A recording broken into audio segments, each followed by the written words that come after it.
الحمد لله نحمده ونستعينه ونستغفره ونؤمن به ونتوكل عليه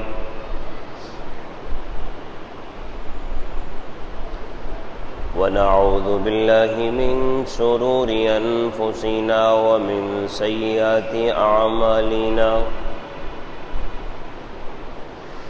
من يهده الله فلا مضل له ومن يضلل فلا هادي له ونشهد أن لا إله إلا الله وحده لا شريك له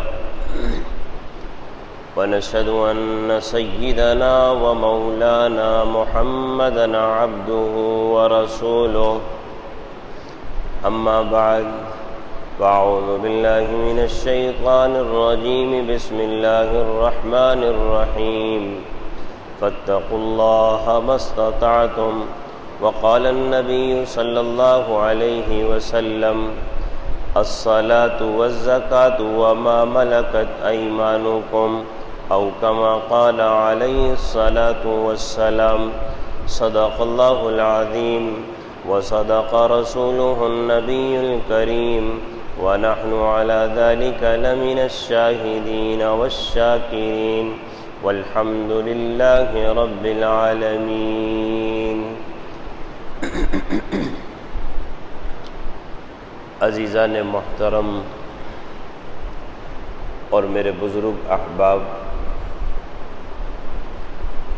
کلام اللہ کی آیت کا ایک حصہ تلاوت کیا اور ایک حدیث مبارکہ پڑھی.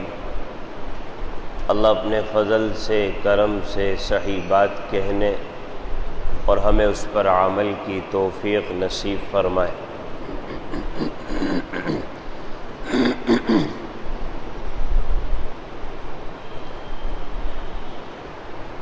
دنیا کی زندگی میں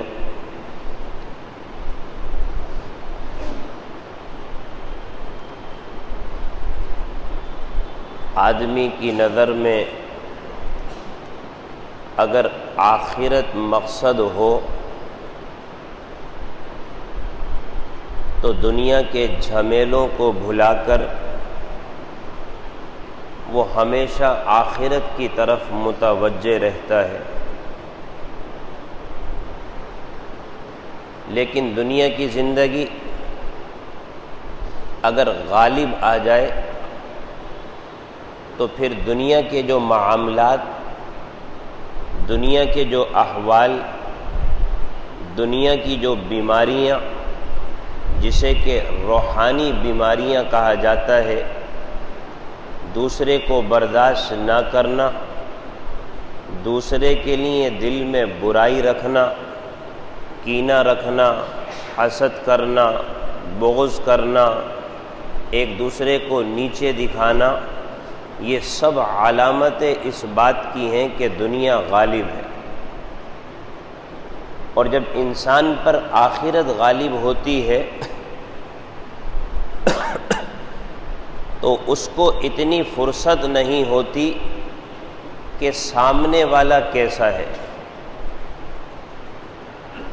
اس کو تو اپنی فکر ہوتی ہے کہ میں کیسا ہوں، کیسی زندگی گزار رہا ہوں، میں کیا کر رہا ہوں، مجھے قبر میں جانا ہے، مجھے اللہ کو جواب دینا ہے، مجھے اللہ کے سامنے کھڑا ہونا ہے.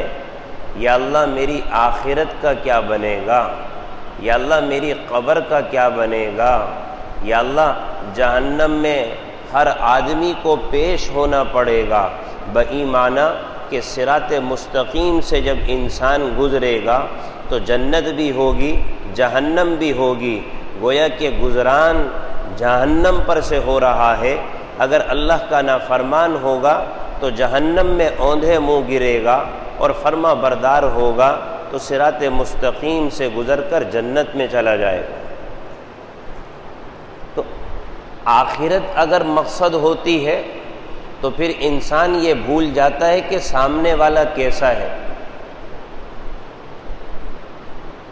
اس کو تو اپنی فکر رہتی ہے کہ میرا کیا بنے گا.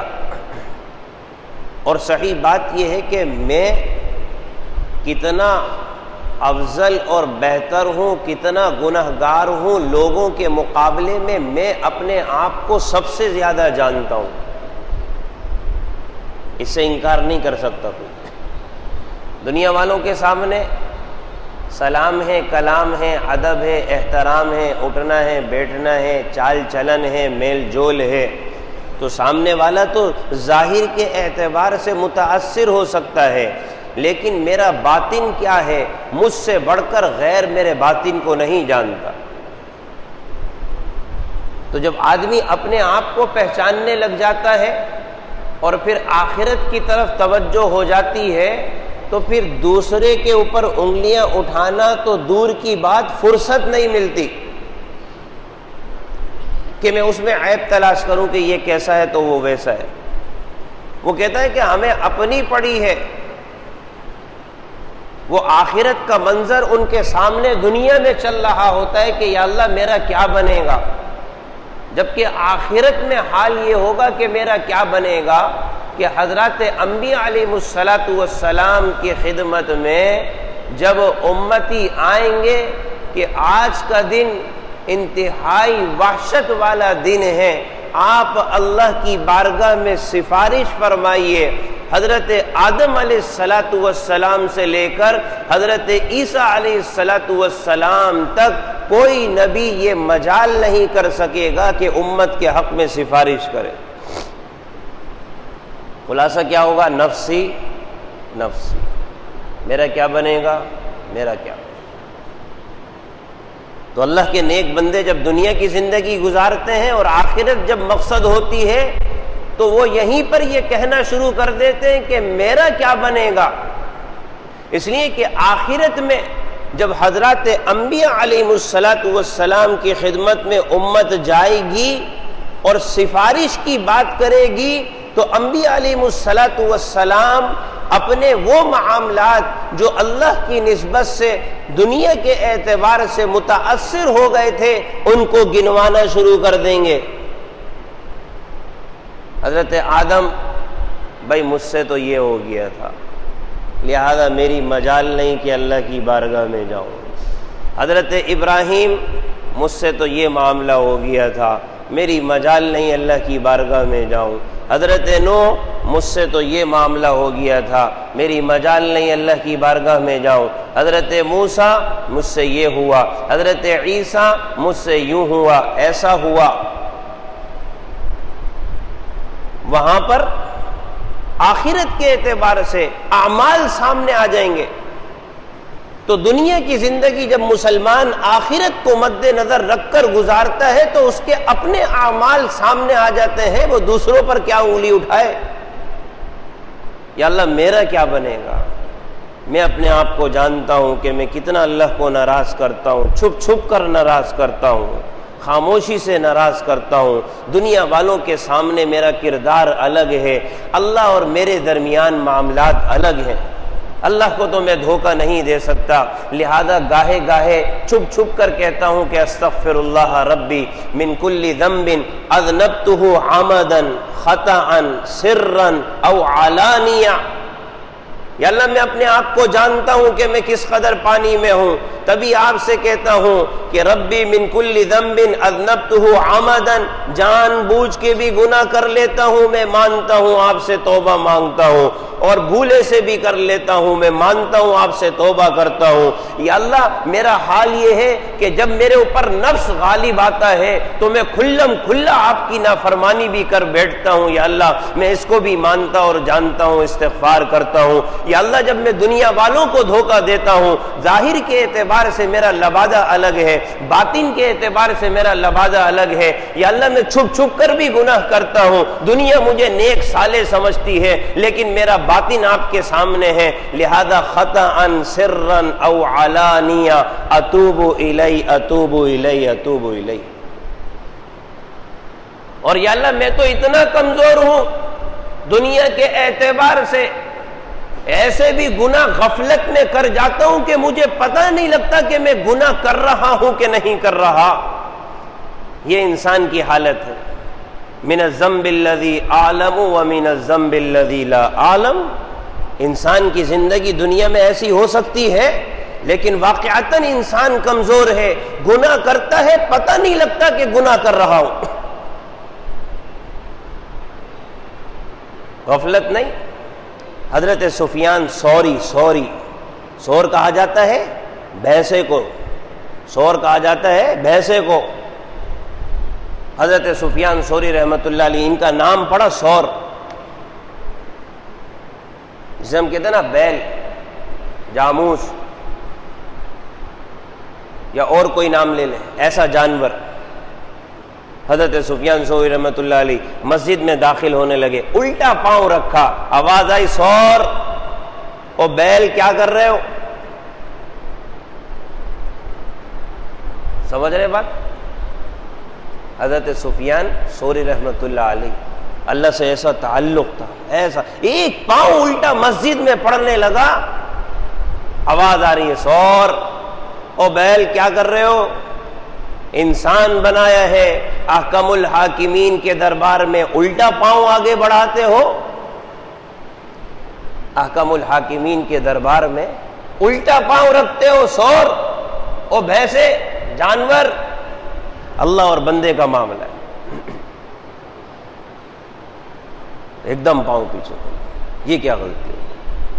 حالانکہ واجب، فرض، گناہ، یعنی خلاصہ یہ ہوا مسلمان تو فرض تو فرض، واجب تو واجب، سنت تو سنت، مستحب کو بھی ترک کرنے والا نہیں ہوتا. آخرت کے حوالے سے وہ زندگی اس کی گزر رہی ہوتی ہے کہ ایک چھوٹا سا عمل وہ دنیا کے اعتبار سے ترک نہیں کر سکتا. لیکن انسان کے اوپر جب غفلت پڑتی ہے، اتنے گناہ، آج ہم اتنے گناہ کر جاتے ہیں کہ ہم کو پتہ نہیں ہوتا کہ وہ گناہ ہے کہ بھی نہیں ہے، اور کیوں نہیں پتہ.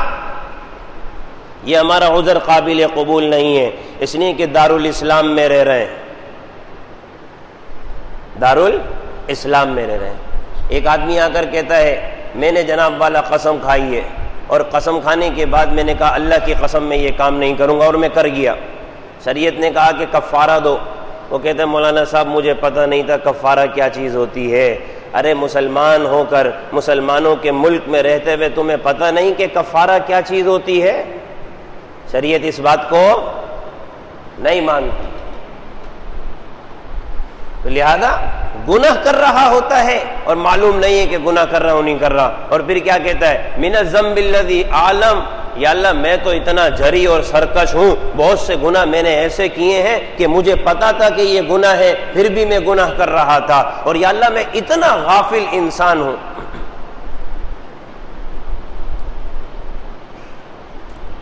میں اتنا غافل انسان ہوں کہ من الذنب الذی لا اعلم، بہت سے گناہ ایسے ہیں مسلمان ہو کے مجھے نہیں پتا، مسلمان ہو کے مجھے نہیں پتا کہ یہ گناہ ہے کہ نہیں ہے. یہ میری کمزوری ہے. میرے کو دنیا کے اعتبار سے ساری معلومات ہیں، تجارت کے حوالے سے ساری معلومات مجھے حاصل ہیں.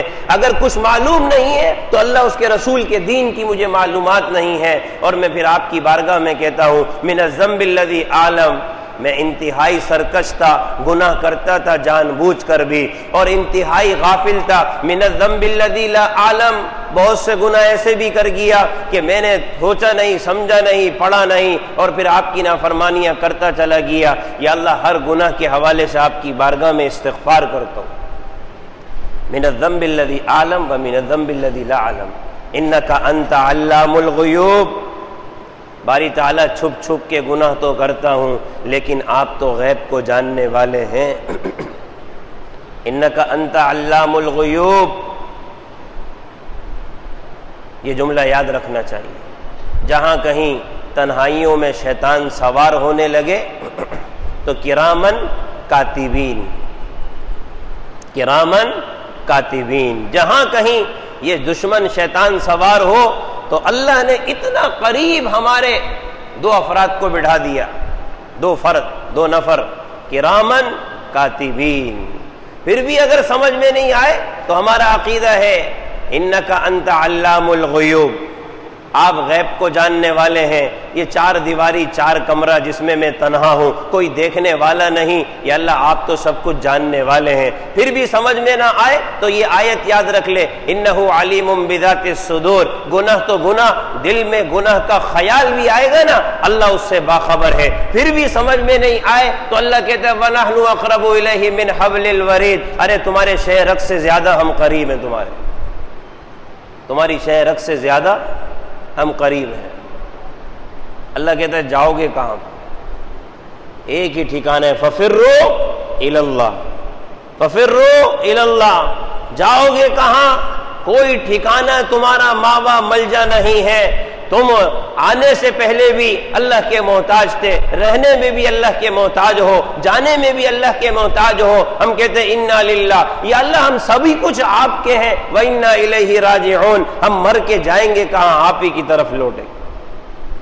اور اللہ پھر کہتے ہیں نا جب تم میرے پاس آؤ گے ثُمَّ إِلَيْنَا مَرْجِعُكُمْ ثُمَّ إِلَيْنَا مَرْجِعُكُمْ فَنُنَبِّئُكُمْ بِمَا كُنْتُمْ تَعْمَلُونَ، اللہ کہتا ہے بتاؤں گا میں تمہیں تم کیا کر کے آئے ہو،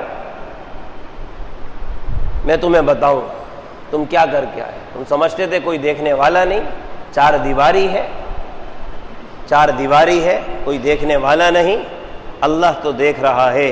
اللہ نے قرآن میں اپنے متعلق کیا کچھ ارشاد نہیں فرمایا، لیکن مسلمان اتنا غافل ہے کہ عالم ومن الذنب الذی لا عالم، لہذا جس کو آخرت کی طرف توجہ حاصل ہو جاتی ہے وہ دوسروں کی طرف نہیں دیکھتا، اپنی ذات کی طرف دیکھتا ہے کہ یا اللہ ہمارا کیا بنے گا، یا اللہ ہمارا کیا بنے گا، ہم آخرت میں جا کر آپ کے سامنے کیسے کھڑے ہوں گے۔ تبھی صحابہ کا حال یہی تھا، ایک دوسرے کی نکتہ چینی نہیں کرتے تھے، یہ ایسا تو وہ ویسا، بلکہ یہاں تک کہ روایت میں آتا ہے کہ صحابہ آخرت کے ڈر کے حوالے سے کہتے یا اللہ کاش کہ میں گھاس ہوتا کہ جانور مجھے چر کر ختم کر دیتا، جانور چر لیتا، میرا کوئی وجود نہیں ہوتا، آپ کے سامنے کھڑا ہونا اور جواب دینا اور میرا صحیفہ کھل جانا۔ علماء فرماتے ہیں کہ اگر یہ کام آخرت کے حوالے سے انسان کے متعلق شروع ہو جائے تو انسان سمجھ لو خسارے میں ہے، کہ اللہ کھول کر دفتر کہنے لگ جائے کہ یہ کیا تھا وہ کیا تھا،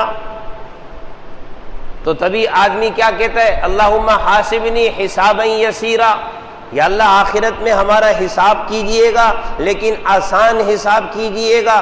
آسان حساب کی تشریح کیا ہے کہ صرف دیکھا اور آگے چلتا کر دیا، صرف دیکھا چلتا کر دیا، کوئی پوچھ گچھ نہیں ہوئی، سوال نہیں ہوا یہ کیا تھا وہ کیا تھا یوں کیا تھا، نہیں، حاسبنی حسابا یسیرا، کہ بس ایسا لیا اور لینے کے بعد کہا کہ جاؤ، یہ حاسبنی۔ ورنہ کوئی انسان کہہ سکتا ہے کہ اللہ کی بارگاہ میں میرا دفتر کھلے اور میں اللہ کو جواب دوں، یا اللہ یہ کیا تھا یہ نہیں کیا تھا، یہ کیا تھا یہ نہیں کیا تھا۔ انسان کی جو زبان وہاں ایسی پتھر جائے گی، اللہ کے سامنے کھڑے ہو کر جھوٹ بولے گا، جھوٹ بولے گا۔ تبھی تو اللہ تعالیٰ فرما رہے ہیں نا کہ پھر کل قیامت کے دن ارجل اور اسی طرح سے ایدی، یہ ہاتھ تمہارے گواہی دینا شروع کر دیں گے۔ تم اللہ کے سامنے جھوٹ کیسے بولو گے؟ یہ تمہارے پاؤں، تمہارے اعضاء اور جوارے بتائیں گے یا اللہ ان ہاتھ سے یہ گناہ کیا تھا، یا اللہ ان آنکھوں سے یہ گناہ کیا تھا، ان کانوں سے یہ گناہ کیا تھا، یا اللہ ان پاؤں کے ذریعے سے ناجائز جگہوں پر یہ چل کے گیا تھا، ہم اس بات کی گواہی دیتے ہیں۔ تو جو آخرت کی توجہ کے ساتھ زندگی گزارے اس کے لیے بس اتنا ہی کافی ہے۔ وہ کیا کسی پر انگلی اٹھائے کہ فلاں ایسا تو فلاں ایسا۔ حضرت مفتی شفیع صاحب رحمۃ اللہ علیہ کی خدمت میں ایک آدمی نے آ کر کہا کہ حضرت آپ یزید کے بارے میں کیا کہتے ہیں؟ آپ یزید کے بارے میں کیا کہتے ہیں؟ حضرت نے فرمایا تم یزید کا پوچھتے ہو، مجھے اپنے بارے میں فکر ہے کہ میرا کیا بنے گا۔ یزید آیا جو کیا کر کے چلا گیا، اللہ قیامت کے دن مجھ سے یہ نہیں پوچھے گا بتاؤ یزید نے کیا کیا تھا، یزید نے کیا کیا تھا بتاؤ۔ اللہ مجھ سے یہ نہیں پوچھے گا، اللہ مجھ سے یہ پوچھے گا تمہاری نماز کا کیا ہے، تمہارے حقوق کا کیا ہے، تمہارے معاملات کیا تھے، کیسے رہتے تھے، کیسی زندگی گزارتے تھے، تمہارا ظاہر کچھ تھا باطن کچھ تھا، تمہارے ظاہر کے اعتبار سے اعمال یہ تھے، باطن کے اعتبار سے اعمال یہ تھے۔ اللہ مجھ سے یہ نہیں پوچھے گا کہ یزید کیا کر کے گیا تھا وہ بتاؤ، یزید کا معاملہ اس کے ساتھ ہے، وہ جانے اللہ جانے۔ فرمانے لگے مجھے تو اپنی فکر ہے، اگر تم یزید کے متعلق کہتے ہو فاسق فاجر ہے یہ بات الگ ہے، مجھے تو اپنے اوپر ڈر لگتا ہے کہ کہیں میں اللہ کا نافرمان ہو کر زندگی تو نہیں گزار رہا، نامعلوم زندگی میں کوئی ایسا گناہ تو نہیں جس کا مجھے علم نہ ہو، اور ایک گناہ انسان کو جنت سے نکال کر جہنم میں لے جانے کے لیے کافی ہے۔ ایک گناہ پر پکڑ اتنی ہو سکتی ہے کہ وہ ایک گناہ انسان کو جنت کے مقابلے میں جہنم میں لے جائے۔ ہم اللہ پر انگلی نہیں اٹھا سکتے یا اللہ ایک گناہ ہے، نہیں، اگر جاؤ گے اعمال کر کے بھی تو اللہ کی رحمت کے بغیر نہیں جا سکتے۔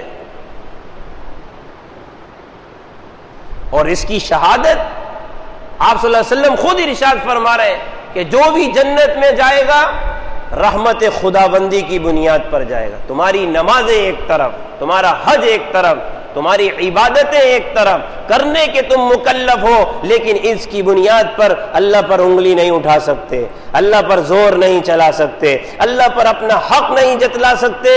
یا اللہ ہم نمازی تھے ہمیں جنت واجب چاہیے، ہم حاجی تھے جنت ہمیں واجب چاہیے، ہم صدقہ زکوٰۃ کرتے تھے ہمیں جنت واجب چاہیے، اللہ پر تمہارا کوئی حق نہیں ہے۔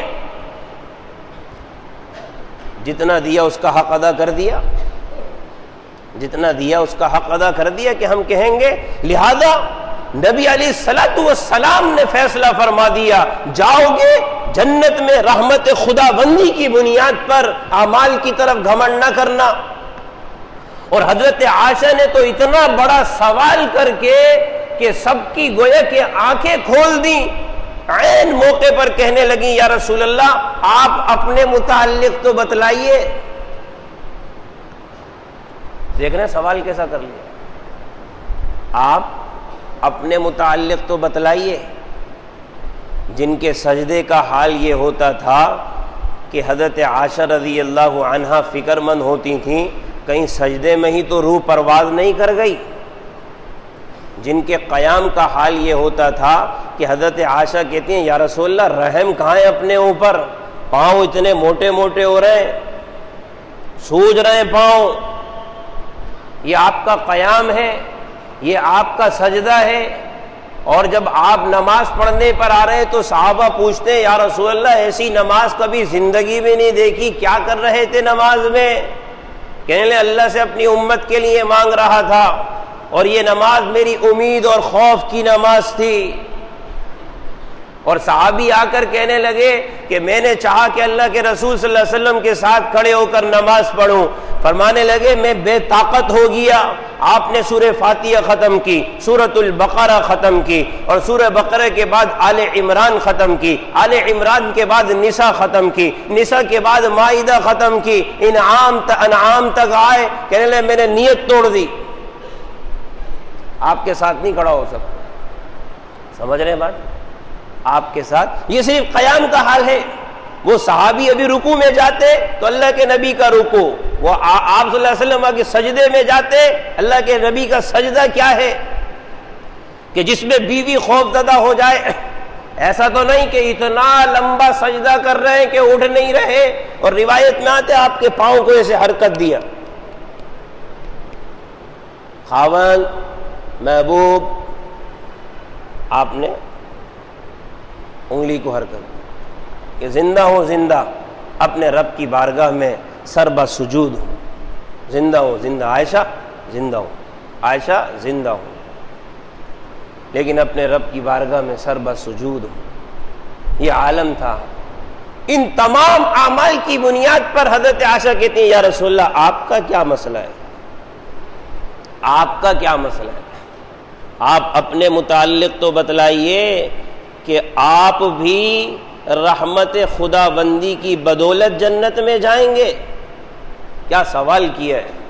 نمازیں دیکھیں، قیام دیکھیں، حالات دیکھیں، اور اللہ سے مانگنا دیکھیں کہ جب مانگنے پر آتے تھے آپ صلی اللہ علیہ وسلم، وہاں تو 2 چادریں تھیں جیسے ہم احرام کی چادریں باندھتے ہیں، اوپر کی چادر گر پڑی، آپ صلی اللہ علیہ وسلم کا اوپر کا حصہ گویا کہ برہنہ ہو گیا، یعنی کہ بدن ظاہر ہو گیا. صحابہ آ کے چادریں اڑا رہے ہیں، یا رسول اللہ بس کیجئے، یا رسول اللہ بس کیجئے، بس کیجئے. مانگنے پر امت کے حوالے سے آ رہے ہیں تو اتنا مانگ رہے ہیں، اور ان تمام اعمال کے باوجود حضرت عائشہ کہہ رہی ہیں یا رسول اللہ آپ کا کیا بنے گا؟ آپ نے فرمایا کہ ہاں میں بھی جنت میں جاؤں گا کہ رحمت خداوندی مجھے اپنے آغوش میں لے لے، رحمت خداوندی مجھے اپنے آغوش میں لے لے. یہ صحابہ کی زندگی. آخرت خلاصہ کیا ہے؟ اتنے بڑے بڑے اعمال ہونے کے باوجود، اتنے بڑے بڑے اعمال ہونے کے باوجود، یہ آپ صلی اللہ علیہ وسلم صحابہ کا حال تھا. اور علماء نے فرمایا صحابہ کا حال یہ تھا کہ دنیا میں اگر ان پر فراوانی ہونے لگ جاتی تھی نا، فراوانی، مال کی وسعت، تو ڈرتے تھے کہیں ایسا تو نہیں کہ ہمارے اعمال کا بدلہ اللہ نے ہمیں دنیا میں تو نہیں دے دیا. ہم نے بڑی جانثاری سے آپ صلی اللہ علیہ وسلم کے ساتھ وقت گزارا، ہم نے اپنے آپ کو فنا کر دیا اللہ کی رضا کے لیے، رسول صلی اللہ علیہ وسلم کے تابع ہونے کے لیے. کہیں ایسا تو نہیں کہ اللہ ہمارے کو دنیا میں اس کا بدلہ دے رہا ہے. ہمیں دنیا مقصد نہیں ہے، ہمارے سامنے آخرت ہے. لہذا ہر صحابی کا حال یہ تھا، دوسرے پر انگلی نہیں. ٹھیک ہے انسان کمزور ہے، انسان میں اعمال کی کمزوریاں ہے، لیکن جو آدمی اپنی آخرت کے حوالے سے متوجہ رہے تو اس کو پھر اس بات کا خیال نہیں ہوتا کہ میرے ساتھ کیا ہو رہا ہے اور کیا نہیں ہو رہا. تو لہذا خلاصہ یہ ہے کہ آخرت آدمی اپنے سامنے رکھے، نہ یہ کہ جناب والا یزید کیسا تھا اور فلاں کیسا ہے، فلاں کے متعلق کیا حکم ہے. اپنی ذات کے متعلق سوچے کہ میرے متعلق قرآن و سنت کا کیا حکم ہے. کہیں فاسق تو نہیں ہو گیا، کہیں فاجر تو نہیں ہو گیا. ارے ہم فاسق اور فاجر سمجھ لیں اپنے لیے بڑی بات ہے آخرت کے خوف کے حوالے سے، آخرت کے خوف کے حوالے سے. ورنہ صحابہ تو اپنے متعلق ڈرتے ہوئے کہتے تھے یا رسول اللہ منافق تو نہیں ہو گیا. سمجھ رہے بات؟ ہم فاسق اور فاجر کی بات کر کے اپنی ذات کے متعلق اللہ کے آگے استغفار کر لیں ڈرتے ہوئے، یہ کم ہے. صحابہ کے متعلق اگر دیکھا جائے، جن کے متعلق اللہ کہہ رہے رضی اللہ عنہم ورضوا عنہ، ان کی زندگیاں ایسی تھیں کہ لے یا رسول اللہ کہیں منافق تو نہیں ہو گیا. آپ کی خدمت میں آ کے بیٹھتا ہوں تو دل نرم ہو جاتا ہے، آنسو بہنے پڑتے ہیں، اور جناب والا جب بیوی بچوں میں جاتا ہوں تو حالت تبدیل ہو جاتی ہے، یا رسول اللہ کہیں منافق تو نہیں ہو گیا. اور حضرت غالباً حضرت حذیفہ ابن یمان رضی اللہ عنہ کے آپ صلی اللہ علیہ وسلم نے بتا دیا تھا کہ کون کون منافق ہیں. آپ صلی اللہ علیہ وسلم کے جو اسرار تھے اس کے محافظ تھے. حضرت عمر آ کے کہہ رہے ہیں کہ حذیفہ یہ بتاؤ اللہ کے نبی نے تمہیں بتلا دیا تھا فلاں فلاں منافق ہے، عمر کا نام تو نہیں ہے اس میں. سمجھ رہے ہیں بات؟ عمر کا نام تو نہیں ہے، جس کے متعلق کہا تھا کہ اگر میرے بعد کوئی نبی ہوتا تو عمر ہوتا، میرے بعد کوئی نبی ہوتا تو عمر ہوتا. اور آ کر پوچھ رہے ہیں کہ حذیفہ بتا دو نا مجھے، میرا نام تو نہیں ہے منافقوں میں. ہم اپنے متعلق اتنا سمجھ لیں بڑی بات ہے، یا اللہ کہیں ہم اپنے اعمال بد کی وجہ سے فاسق تو نہیں ہو گئے، یا اللہ اپنے کرتوت کی وجہ سے فاجر تو نہیں ہو گئے. ہم آپ کی بارگاہ میں استغفار کرتے ہیں، ہم دوسروں کے متعلق کیا پوچھیں، کیا سوال کریں، کیا ان کی شخصیات کو دیکھیں کہ وہ فاسق ہے یا فاجر. یا اللہ ہمیں اپنی فکر ہے آخرت کے حوالے سے. جب آخرت کے حوالے سے اپنی فکر ہو جائے تو دوسری کی طرف توجہ نہیں. تو آپ صلی اللہ علیہ وسلم جب دنیا سے جانے لگے تو کیا کہتے ہیں؟ الصلاۃ والزکاۃ وما ملکت ایمانکم. دنیا سے جانے لگے. روایت میں آتا ہے کہ آپ صلی اللہ علیہ وسلم آخر وقت میں تھے، آخری دن کی بات ہے، آخری دن کی، نبی اکرم صلی اللہ علیہ وسلم آخری دن اور جان کنی کا وقت ہے، اور حضرت نبی اکرم صلی اللہ علیہ وسلم کا جو چہرہ انور تھا وہ حضرت علی رضی اللہ عنہ کے اس طرح ہاتھوں میں تھا، یہ انداز ایسے رکھا ہوا تھا، اور اس وقت حضرت علی سے کہنے اے علی کوئی تھال لے کر آؤ، تھال۔ کہا کہ یا رسول اللہ کیا مطلب؟ کہا کہ تھال لاؤ، اپنی امت کے لیے کوئی بات لکھ دوں، کہیں گمراہ تو نہیں ہو جائیں، آخری دن امت کے لیے کوئی بات لکھ دوں، گمراہ نہ ہو جائے۔ حضرت علی رضی اللہ عنہ نے فرمایا یا رسول اللہ آپ کی یہ حالت ہے، آپ کی یہ حالت ہے، میں تھال نہیں لا رہا، میں تھال نہیں لا رہا، آپ جو بات ارشاد فرمائیں گے میں اپنے دماغ میں دل میں محفوظ کر لوں گا۔ یا رسول اللہ آپ کہیے، کہنا کیا چاہتے ہیں؟ آخری دن، آخری دن۔ حضرت علی تھال لے کر نہیں آئے، آپ نے فرمایا لاؤ میں کچھ لکھ دوں۔ حضرت نے کہا یا رسول اللہ آپ آخری دن جان کنی کا وقت ہے، آپ اس کو چھوڑیے، آپ بتا دیجئے میں محفوظ کر لیتا ہوں۔ آپ نے فرمایا الصلاۃ علی الصلاۃ والزکاۃ وما ملکت ایمانکم، میں دنیا سے جا رہا ہوں، اپنی امت کو ایک بات کی دوبارہ تاکید کر کے جا رہا ہوں، تلقین کر کے جا رہا ہوں کہ دیکھو زندگی میں کبھی نماز نہ چھوڑنا۔ آخری دن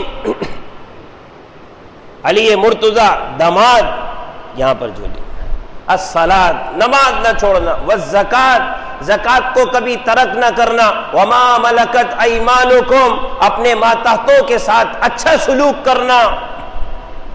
نہ یوں کہا کہ حسن کو بلاؤ، حسین کو بلاؤ، مجھے پتا ہے کہ آگے جا کے ان پہ امتحان آنے والے، نہیں، فاطمہ کو بلاؤ، نہیں، میرے اہل بیت کو بلاؤ، نہیں، کہ لاؤ کچھ لکھوا دو۔ حضرت علی نے روک دیا۔ اور یہی واقعہ حضرت عمر رضی اللہ عنہ کے متعلق 3 دن پہلے آیا کہ آپ صلی اللہ علیہ وسلم نے 3 دن پہلے حضرت عمر سے کہا، حضرت عباس رضی اللہ عنہ بھی موجود تھے، کہا کہ عمر کچھ لاؤ میں لکھنا چاہتا ہوں۔